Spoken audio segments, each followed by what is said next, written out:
Hey, it's Beth. It's spring. I don't know how you guys are doing wherever you are, but I'm in the northern hemisphere and I live in a 6 growing zone. And this week our crocuses came up. I couldn't be happier. Here's a picture of them. They look so pretty. It's amazing to go from just the grays and browns and whites of winter and then have the very first thing that blooms in my garden be this incredibly rich, beautiful purple. It's just so thrilling when the day comes. So I wanted to share that with you. I'm in my 14-month mark right now with my gray hair, and I'm sort of just chilling and letting it grow in.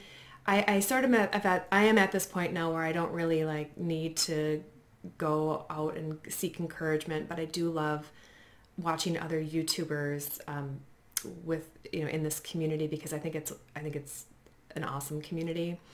And I recently came across a video that I really liked that I'm going to link down below by a creator called the Gray Indian. And her video is called Why I Transitioned to Gray Hair.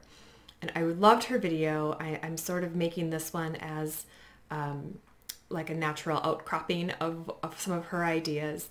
And in that video, she talks a little bit about the differences in generation between her mother and her grandmother and the way they approach going gray. And you should check out her video. I don't want to give away all of her insights, but basically she was reflecting on that, and it led me to reflect on it. And she and I are probably in the same generation. And what I have been thinking about is my own sense of style and my own beauty aesthetic as it relates to my generation and how that sort of is informing my attitude about how I'm going gray compared to maybe how my mother felt and compared to how my grandmother felt. And I'm also going to share some of my Gen X style icons that are that have informed the way I see women and beauty and style. If that sounds interesting to you, please stay tuned. Thanks. So in my family, it's definitely genetic that we go gray early. I've actually been doing some ancestry work right now, looking back, and I've been going through old photos of my family. I mean, like super duper old photos from the 1800s of my family, and they're everybody that I can see on one branch of my family that goes from my mom to my grandma, and that way. It's just the white hair is everywhere, and it appears to have, I don't know how far back it goes, but that's something that was going to happen to me, and it is my genetic heritage, and it looks fantastic in these people in photos, and I've just kind of relaxed into it and decided that this is like really who I am and who my ancestors were, and I can just go ahead and do that. And it's interesting because I'm in my early 40s and I'm making this choice, and I'm very comfortable with it. I am perfectly satisfied with the idea that this is what my hair is going to be. It will probably go even, whiter as time goes. I might lose my stripe here. But what I've realized about my natural hair pattern is that it's like pretty punk rock, actually, in a way that I haven't ever really experienced. Like when I was in my teenage years, I was super into rock and roll. I graduated from high school in the mid-90s, and at that time it was a really great period of time. If you were into music, the 90s were a great time to be alive. And I lived in Minneapolis, which at that time had like 3 alternative radio stations and an incredible music scene. I mean, incredible. First Ave is a legendary club. Prince was still alive and milling around town, the whole bit. It was a great time to see live music and hear new music. And we had record stores galore, the whole bit. That was like my scene. That you could find me at First Ave, you could find me at the record store. And I bring this up at that time because I was thinking about my style icons from that time. So this was pre-Britney Spears and Backstreet Boys. This was the 7 or so years of the 90s that were, people called it alternative. There was grunge was a subgenre, and there were other really rich genres that were not grunge that were at that time that would still sometimes be lumped in with like alternative music. It was basically the scene. It was varied, and there was a ton of talent, and there were quite a lot of women to find on the stage. And a lot of the way I think about style and how I want to look and how I want to present in the world came from being a young woman and admiring some of the musicians that I either did see live or that I like always wanted to see live and haven't gotten to. So I wanted to share some of those first. because I think it'll explain some of the other things I wanted to talk about. So one of the first people that her style just blew me away was Kim Gordon, and she was one of the co-leads of Sonic Youth. She was the bass player and the female vocalist for them, and I think I saw Sonic Youth like maybe at least 7 times. I've seen them at festivals. I saw them open for REM. I've seen them on their own. I mean, any chance I could get to see Sonic Youth, I would. It was largely because of Kim Gordon. I thought she was unbelievably cool. I couldn't handle it. I couldn't handle how cool her outfits were and how she presented on stage, and her whole aesthetic and her musicianship, all of it. I could not get enough of Kim Gordon, and I think something about her, there's a Southern California femme aesthetic that kind of like folds into the New York art band that they were, that really resonated with me. I've always loved that. So I just wanted to share Kim Gordon first because she's the one that maybe thrilled me the most. And I was also really into Carrie Brownstein and just in general Sleater-Kinney. Carrie always kind of stood out to me. She had this kind of like almost preppy, but also hardcore prep, punk rock prep. I loved that too. There was something about that seemed to fit with what I was like, to the collegiate kind of vibe, but not too dusty, a little still mess you up if you need to. I thought she had it going on for sure too. I also loved Lauryn Hill. I loved her in the Fugees, and I loved her solo album, The Miseducation of Lauryn Hill, was really important for me, and I was even listening to it just this weekend. I was revisiting it and really, really vibing hard with that record. She had an incredible style too. She had this sort of like New York,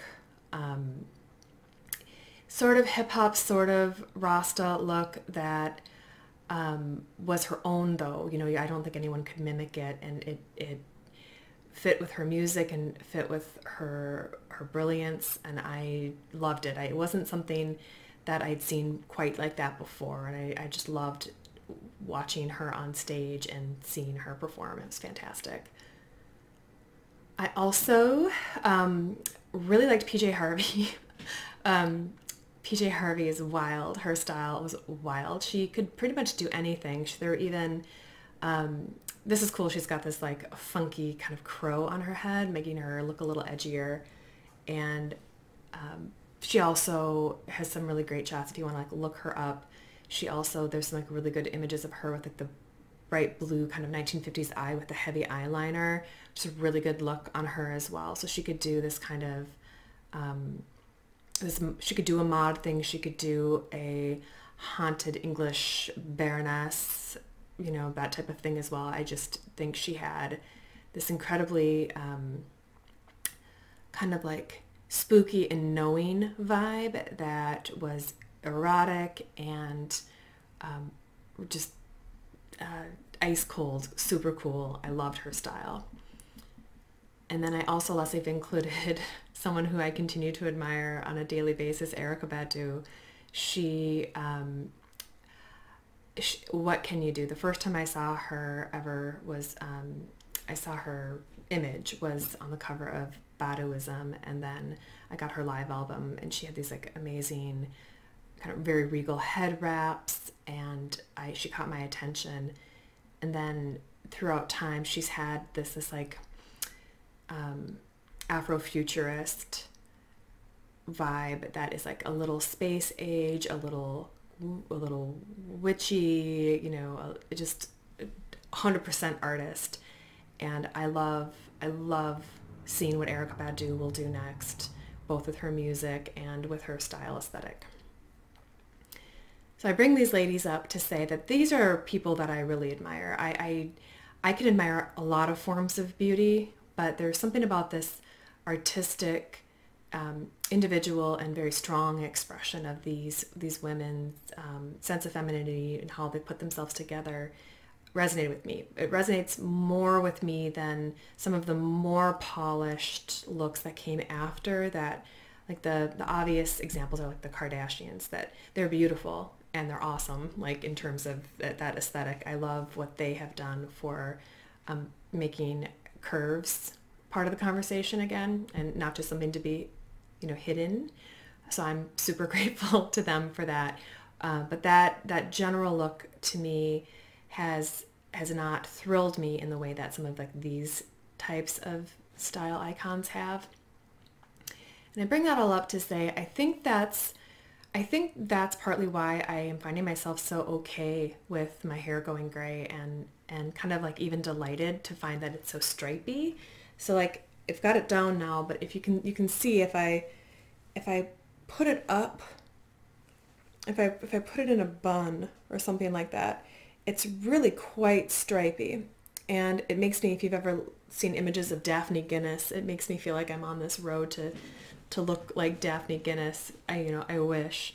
But this is what I'm, I guess, trying to evoke, is that my generation was okay with subverting norms. My generation, I'm Gen X. I've also been put in a category called Xennial, where we had analog childhoods and then digital adulthoods. So I'm in that like late 70s bracket. And when I was growing up, that was my friends who were in like the music scene with me and all of that. People were getting pretty heavy piercings. They were sometimes the first piercings that people had seen. I know now it's really pretty normal, not necessarily mainstream, but really widespread, and people have been seeing it for a long time. But in 1992, 93, 94, if you got a bull ring under your nose or you got your eyebrow pierced, that might be the first time anybody had ever seen that, especially in Minneapolis, Minnesota. So my friends who were doing this were breaking norms and really upsetting people and their families, by doing this type of thing. And we were also getting more tattoos than the previous generation had. I think the previous generation was a little more limited group of people who tended to get tattoos from my mom's generation, but in my generation we started to expand that, and it became much more common for people to have a tattoo. And now in 2021, I would say if you meet adults, it'd be pretty rare anymore to find somebody who doesn't have one. I bring that all up to say we didn't mind, so like I said, subverting norms or kind of, rocking things up, making our look a little harder. We were still, I remember, interested in looking good and feeling glamorous and feeling like we were happy with the way we looked, but it was on different terms. I remember feeling like it was on our terms. I remember wearing combat boots. I would wear combat boots with fishnets, with a, black denim mini skirt. I had I had a whole lot of outfits, and my mother and I fought about it a lot. So my mom was from the previous generation. She was a baby boomer, and she grew up sewing her own clothes, and they were beautiful. Like if I look at photos of my mom from her high school and like early adulthood, when she was making a lot of her own clothes, she was making dresses that looked like what Jackie Kennedy was wearing, and her prom dresses were just exactly what you'd want to see out of an early 60s prom album. Huge taffeta, beautiful, right? Like she had this tailored, polished, extremely smart aesthetic. Her hair was done, her skin looked great, her shoes were polished, her clothes were ironed. And for her to have me in the house starting to shop in secondhand stores and maybe like tear some fishnets I wasn't supposed to have in the first place, she wasn't into it. Let's put it that way. She was not into what I was trying to do. And it's kind of funny because I think that generation is also one that seems to be I'm just thinking about the women that I know specifically. I'm not making totally sweeping generalizations. I'm really just like specifically thinking about the women I know. They were slower to stop dyeing their hair. Like a lot of them, I think even in their 70s, our 60s and 70s are even still kind of like doing the platinum thing over their white hair, which is fine. But I think there's a different sense that, a little there. I think my mom was always willing just to put in a little more effort, whereas I was sometimes willing to like let it go the way it was going to go. I think she was trying to polish me up a little bit sometimes. And then my grandma before her, she was extremely dressed. Like you could sneak up on her even in her late 80s. If you go over to her house on any given day, you'd find her in a matching outfit with like a jewelry set and her hair done. You would never find her looking a mess unless she was sick. That's it. Otherwise, she put herself together every day. But at the same time, she didn't really wear makeup. I don't think I ever saw my grandmother put on eyeshadow. She might wear a little bit of blush, and she might wear a little bit of pale, pale, pale lipstick like on Easter or something like that. But she wasn't wearing makeup, and she was wearing clothes that did suit her, but they were undoubtedly in sort of that like grandma category, and she had no qualms about putting herself in that category. And I loved her look. Like I still looking back at her ladylike aesthetic was admirable and something worth replicating in a lot of ways. She used to wear this like dove gray fedora. She put it on at kind of like at this angle with her snow white hair under it. Oh my God, it was a look. And she wore, you know, pink silks and all of that type of thing. So she really, it wasn't that the term like the old lady look.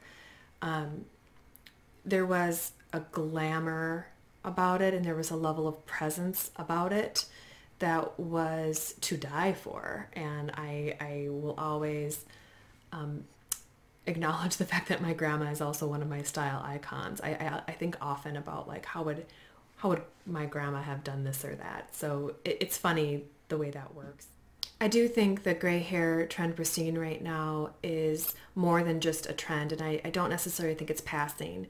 And one of the things I wanted to say was a huge thank you to the millennials and the ones who are in, I don't know if Gen Z has been doing this much, but I know for sure the millennials have been a huge contributor to my understanding of how great gray hair can really look, because it's the millennials that I would say are the ones, correct me if I'm wrong, of course, but they're the ones who were voluntarily dyeing their hair gray, who were going and getting double processed blonde treatments in the salon and putting in gray rinses. And I think for a lot of us who were like doggedly covering our natural gray, it was surprising and delightful to see young women rocking gray hair in a way that was sexy, glamorous, youthful. And I think I can just speak for myself to say that did light a spark of consciousness in me that there is maybe a way to let your hair be gray and still be as vivacious and